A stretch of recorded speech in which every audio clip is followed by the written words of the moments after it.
Hello everyone, हमारा next topic है वासना भोग प्रकृति के नियमों के विरुद्ध है या अनुकूल। ओके।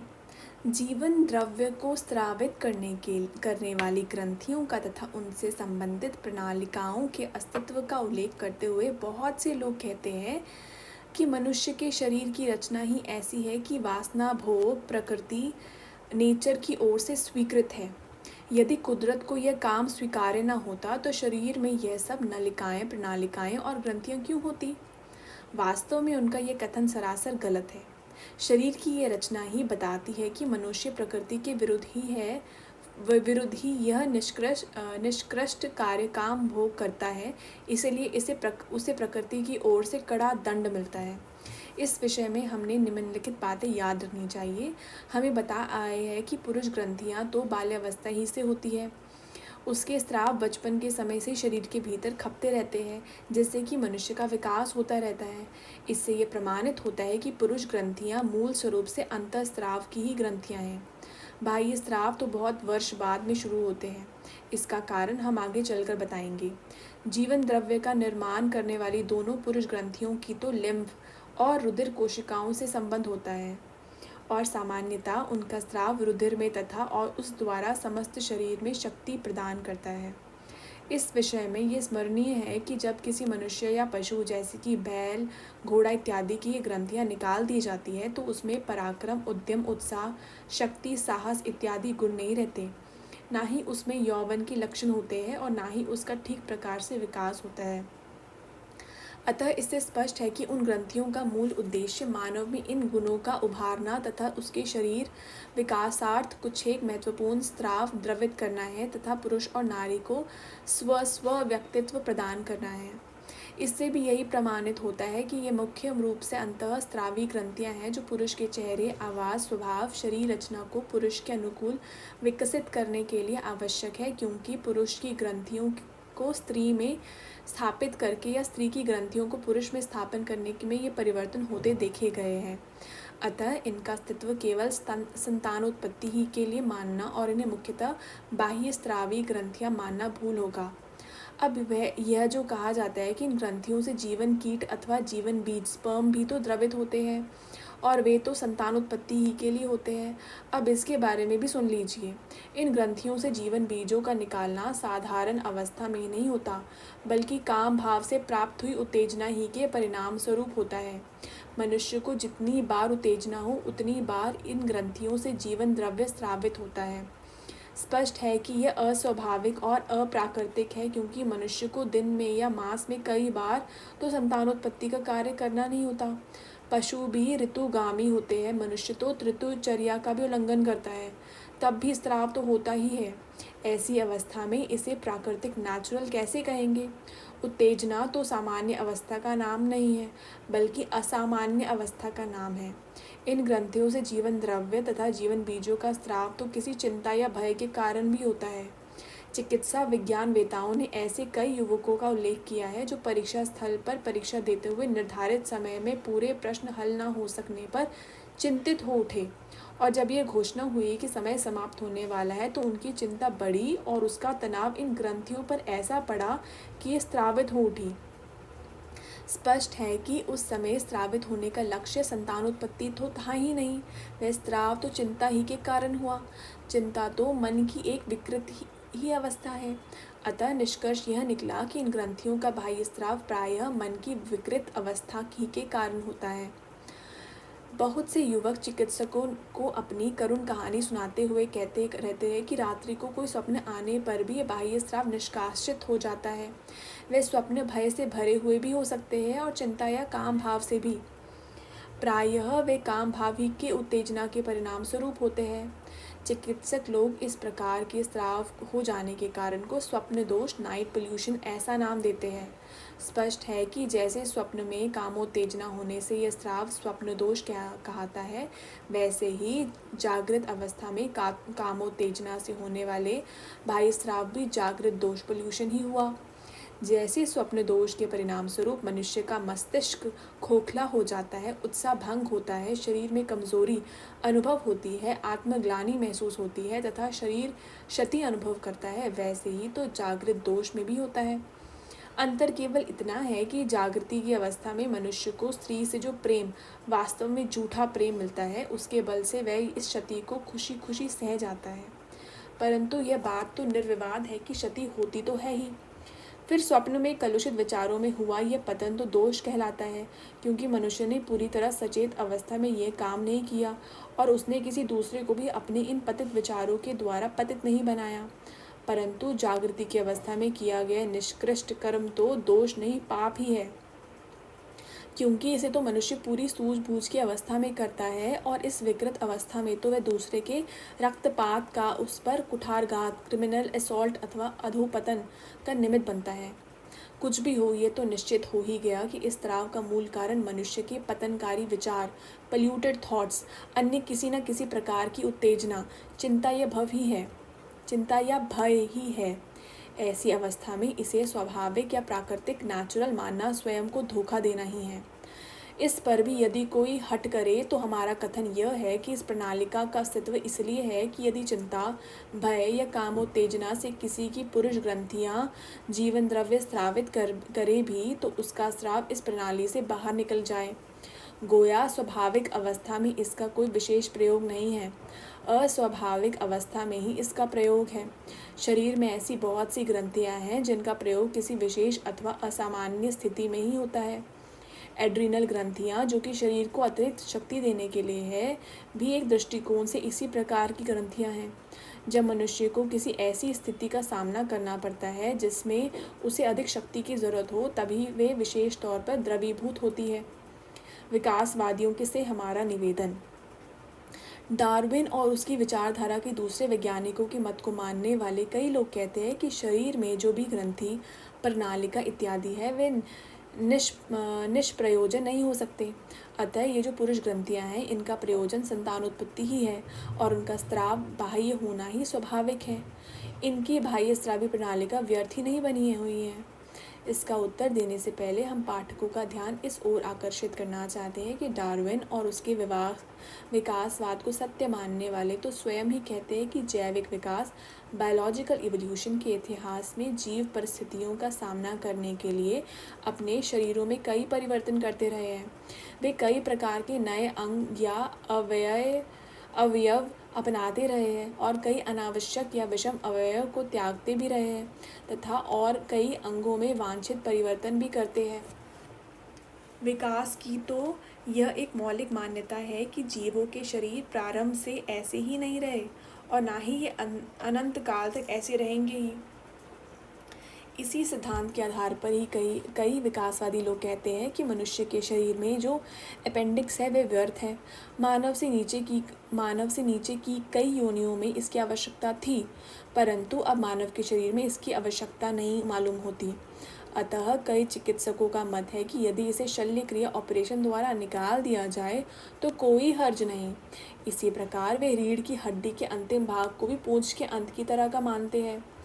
गोया उनका ये मंतव्य है कि पशुओं में जो पूंछ होती है वे ही मनुष्य के शरीर में लुप्त प्राय होकर इसी आकार की हो गई है। अब हमारा नम्र निवेदन यह है कि जब आधुनिक शरीर विज्ञान विकासवाद के उपरोक्त मंतव्य पर ही टिका हुआ है और विकासवाद परिस्थितियों के अनुसार शरीर में परिवर्तन मानता ही है, तो फिर ये मानने में क्या आपत्ति है कि पहले जब मनुष्य के विचार पवित्र अर्थात काम विकार से रहित हुआ करते थे, तब यद्यपि ये पुरुष ग्रंथियाँ होती थी तथापि अष्टलागत प्रणालिका इत्यादि नहीं थी या उसका यह कार्य नहीं था। जब मनुष्य काम भाव से उत्तेजित होने लगा तभी मानवीय शरीर के अपने ही विकास एडाप्टेशन द्वारा ये ग्रंथि अस्तित्व में आई अथवा इसका पुरुष ग्रंथियों के स्राव के निष्कासन के लिए भी प्रयोग शुरू हुआ। अगर विकासवाद के अनुसार वानर एप विकास को प्राप्त करके मनुष्य बन सकता है, तो मनुष्य के शरीर के भीतर इस मामूली से परिवर्तन में कौन सी बात असंभव है।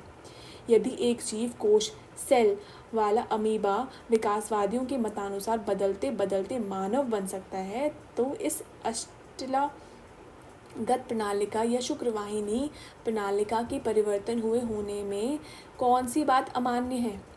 फिर हमारे इस मंतव्य का अनुमोदन तो कई तथ्यों द्वारा होता है। आज भी हम देखते हैं कि पुरुष ग्रंथियों से जीवन बीजों इत्यादि का प्रवाह काम भाव द्वारा उत्तेजना होने पर ही होता है। दूसरे, हमें यह भी तो सोचना चाहिए कि जीवन द्रव्य में 2 करोड़ से 5 करोड़ तक की संख्या में शुक्र कीटों का होना यह भी सिद्ध करता है कि यह प्रकृति के नियमों के विरुद्ध है। क्योंकि जब संतानोत्पत्ति में केवल एक ही शुक्र कीट काम में आता है, तब इतनी फिजूल खर्ची प्रकृति को कैसे स्वीकार हो सकती है। प्रकृति स्वाभाविक तौर से कभी भी किसी अनमोल तत्व या पदार्थ को इस प्रकार व्यर्थ नहीं करती। फिर सोचने की बात यह भी है कि यदि शुरू ही से इस प्रकार पुरुष के जीवन द्रव्य एवं शुक्र कीट के निष्कासन के लिए प्रणालिका अथवा नस बनी हुई होती तो आज नसबंदी के अभियान की बात न सोची जाती। यदि मनुष्य में शुरू ही से ये काम वासना होती तो आज जो जनसंख्या है वह सैकड़ों हजारों वर्ष पहले ही इससे भी ज़्यादा हो गई होती। अब जैसे जनसंख्या के बढ़ने की द्रुत गति से चिंतित होकर नसबंदी की मुहिम जारी है, क्या पता अंतोदगत्वा मनुष्य के शरीर ही में ये कुदरती परिवर्तन हो जाए। पुनश्च यह तो आधुनिक समाजशास्त्री भी कहते हैं, जो बुद्धिजीवी अथवा शिक्षित लोग हैं वे अशिक्षित लोगों से कम ही संतानोत्पत्ति करते हैं। अतः अब डार्विन के विकासवाद के अनुसार भी शारीरिक विकास तो अमीबा से मनुष्य तक हो गया है। अब तो मानसिक, बौद्धिक अथवा चेतनात्मक विकास ही की दिशा रह गई है जिसमें मनुष्य विकसित हो सकता है। यदि इस दृष्टिकोण से देखा जाए तो भी मनुष्य को आत्मसंयम ही की ओर आगे बढ़कर अपनी नस्ल को जरा व्याधि, अकाल मृत्यु इत्यादि पर विजय प्राप्ति की ओर बढ़ाना चाहिए। और इस लक्ष्य की सफलता का उद्देश्य तो ब्रह्मचर्या ही है। जबकि परिवर्तन जीव विकास में विशेष रूप से सहायक है, तो अब यही परिवर्तन वांछित है ताकि हमारा समाज एक सुखी समाज बन सके। नेक्स्ट टॉपिक है, पहले जनसंख्या कैसे बढ़ती थी। अब कोई कह सकता है कि अच्छा, हमें ये मान लेते हैं कि पहले एक ऐसा युग भी था जब मनुष्य में कामोत्तेजना नहीं होती थी और इस प्रकार मनुष्य अपनी जीवनी शक्ति अथवा जीवन द्रव्य को व्यर्थ नहीं गंवाता था। परंतु तब संसार की वृद्धि कैसे होती थी, इस विषय में हमें मालूम होना चाहिए कि सतयुग और त्रेता युग में संतानोत्पत्ति योग बल से होती थी, क्योंकि तब मनुष्य उद्वरेता होते थे। भारत के प्राचीन ग्रंथों में भी ऐसे बहुत से उल्लेख हैं जिनसे विदित होता है कि पहले संतानोत्पत्ति कामोत्तेजना द्वारा नहीं होती थी। अतः हमारा निवेदन है कि मनुष्य योगी बने, पवित्र बने, आत्म अभिमानी बने, तो उसके मन से इन शंकाओं का कोई महत्व ही न रहेगा। हमने जीव विज्ञान के द्वारा जो कुछ भी बताने का प्रयत्न किया है, उसका भी मूल उद्देश्य तो ब्रह्मचर्य के लिए प्रेरित करना ही है। नेक्स्ट हमारा चैप्टर टॉपिक है, पहले सृष्टि की वृद्धि योग बल द्वारा ही होती थी।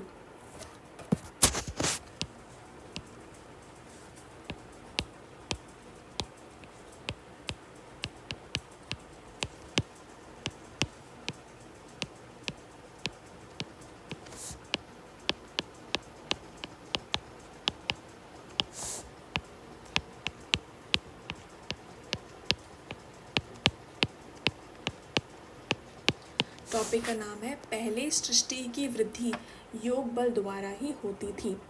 आज इस घोर कलयुग में जब हम किसी से कहते हैं कि सृष्टि के पहले 2 युग ऐसे थे कि जिनमें संतानोत्पत्ति योग बल के द्वारा होती थी, तो वे इस कथन से पवित्र बनने की प्रेरणा लेने के बजाय जोर से कहा लगा देते हैं।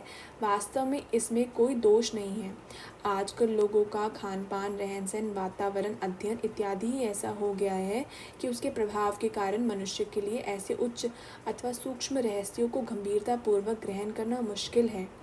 यदि मनुष्य आहार व्यवहार की शुद्धि तथा ब्रह्मचर्य के नियम का पालन करे तथा योगाभ्यास भी करे, तो उसे इस रहस्य की सत्यता में सहज ही निश्चय हो सकता है।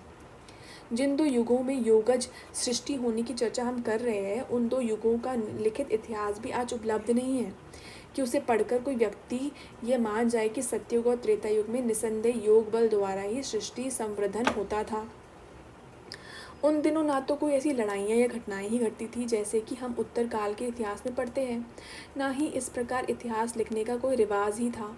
फिर विशेष बात यह भी है कि योग बल द्वारा प्रजा की उत्पत्ति की बात तो तभी कही जाती जब उन दिनों उसके अतिरिक्त गौण रूप से या सामान्य रूप से मैथुन या किसी अन्य विधि द्वारा भी संतानोत्पत्ति की जाती होती, जबकि उन दिनों योग बल के अतिरिक्त दूसरा कोई तरीका न प्रचलित था, न ज्ञात ही था, तब भला योग द्वारा संतानोत्पत्ति की बात को लिखने की जरूरत ही क्या थी।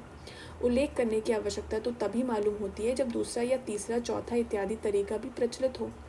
इस दृष्टिकोण से जब हम देखते हैं तो हमें पाते हैं कि जब मैथुनी सृष्टि का प्रचलन हो गया था, तब जो ग्रंथ रचे गए थे उनमें यह लिखा गया कि प्राचीन काल में सृष्टि योग बल से होती थी, क्योंकि तब लोग देवी स्वभाव के श्रेष्ठ कर्म वाले, धर्मनिष्ठ और उद्वरेता थे।